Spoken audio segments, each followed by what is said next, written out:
السلام عليكم ورحمة الله وبركاته. قال الله تعالى: أعوذ بالله من الشيطان الرجيم. بسم الله الرحمن الرحيم.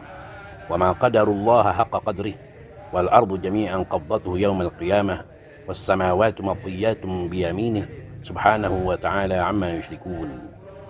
وقال تعالى: أعوذ بالله من الشيطان الرجيم. بسم الله الرحمن الرحيم. قل هو الله أحد الله الصمد lam yalid wa lam yulad wa lam yakul lahu kufuwan ahad. Shadaqallahul azim. Saudara-saudaraku yang dimuliakan oleh Allah Subhanahu wa taala, dengan Islam dan iman. Dengan Islam kita dapat mengatur kehidupan kita dalam berkeluarga, dalam bertetangga, dalam berniaga, bahkan dalam bernegara. Dengan nikmat iman kita dapat percaya atas semua berita yang dibawakan oleh Nabi Muhammad SAW daripada Allah Subhanahu wa taala. Yang karenanya para ulama kita mengajarkan agar kita mengucapkan kalimat amanna billah wa bima ja'anillah ala muradillah, amanna bi rasulillah wa bima ja'an rasulillah ala muradi rasulillah, amanna bis syariah wa saddaqna bis syariah wa tabarra'na min kulli dinin yukhalifu dinal Islam. Yang artinya kami beriman kepada Allah Subhanahu wa taala, kami beriman kepada berita yang dibawakan daripada Allah Subhanahu wa taala sesuai dengan maksud yang Allah kehendaki. Kami beriman kepada Nabi Muhammad SAW dan beriman kepada apa yang dibawakan berita oleh Nabi Muhammad SAW sesuai dengan maksud yang dikehendaki oleh Nabi Muhammad SAW.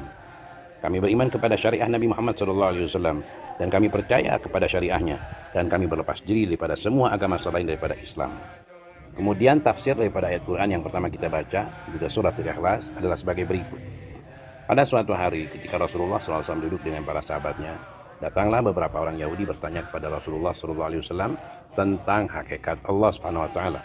Wahai Muhammad, beritahukan kepada kami tentang rupa Tuhanmu, tentang tangannya, tentang mukanya, tentang anggota tubuhnya. Nabi Muhammad SAW mendengar pertanyaan ini marah. Dalam riwayat berdiam diri. Lalu turunlah Jibril alaihissalam mengatakan kepada Rasulullah telah turun wahyu untuk menjawab pertanyaan mereka, yaitu suratul Ikhlas, yang tafsirnya sebagai berikut. Katakanlah wahai utusanku kepada mereka, Allah Subhanahu wa taala Maha Esa. Allah Subhanahu wa taala tempat kembali seluruh makhluk. Dia tidak melahirkan dan tidak dilahirkan, melainkan pencipta seluruh kewujudan, dan tidak ada sekutu di sisinya sama sekali. Kemudian mereka pun bertanya lagi, wahai Muhammad, bukankah Allah Subhanahu wa taala nanti akan meletakkan bumi pada jemarinya, langit pada jemarinya, gunung pada jemarinya? Rasulullah SAW mendengar ini semakin marah. Kemudian Jibril datang membawa wahyu dengan firman Allah Subhanahu wa taala, "Wa ma qadarullaha haqqa qadrih." Mereka tidak mengagungkan Allah sebagaimana mestinya. Kemudian tersirat dalam satu riwayat di mana Rasulullah SAW memberikan gambaran, wahai umatku, sesungguhnya seluruh bumi dan langit tidak dapat dibandingkan seperti satu kacang yang ada di tangan kalian. Dalam riwayat lain dikatakan, kalau seandainya dapat dibandingkan langit dan bumi dengan arsy, maka serupa dengan cincin yang dilempar di tengah padang pasir yang sangat luas.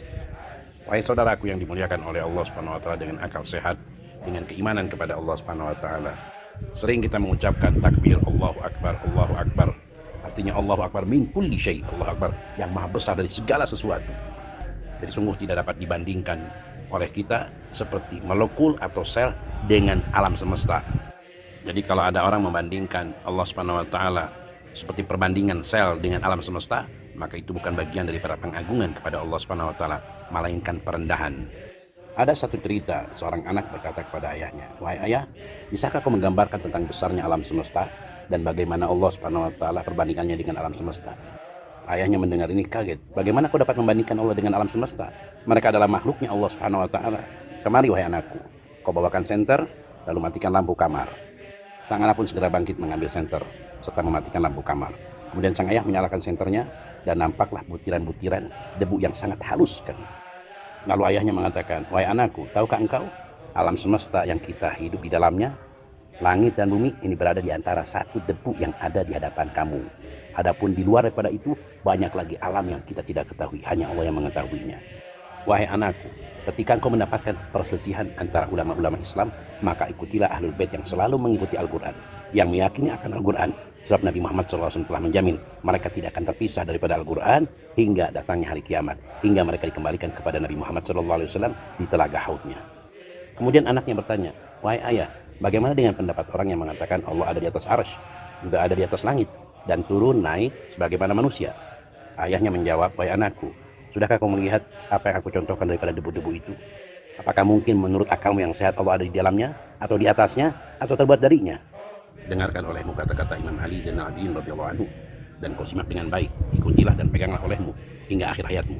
Beliau berkata, man qala innallaha ala syai' au min syai' au fi syai' faqad kafar. Yang artinya, siapa yang meyakini Allah Subhanahu wa taala berada di atas makhluknya, atau tercipta daripada makhluknya, atau ada di dalam makhluknya, maka dia telah kafir kepada ajaran Nabi Muhammad SAW. Kemudian anaknya pun bertanya lagi, wahai ayah, Ahlul Bait itu terbagi dua. Ada yang Syiah, ada yang Sunni. Ayahnya menjawab, wahai anakku, ikutilah Ahlul Bait yang mengikuti Jamaatul Muslimin, yang mengikuti Al-Quran dan hadis, mengikuti sahabat-sahabat Nabi Muhammad SAW, mengikuti ijma' ulama, kesepakatan seluruh ulama dunia, maka kau akan selamat. Ahlul Bait bukan malaikat, bukan nabi yang hidup tanpa dosa, tapi mereka seperti kita manusia, bisa jatuh dalam dosa. Demikian anakku, semoga kau paham. Wassalamualaikum warahmatullahi wabarakatuh.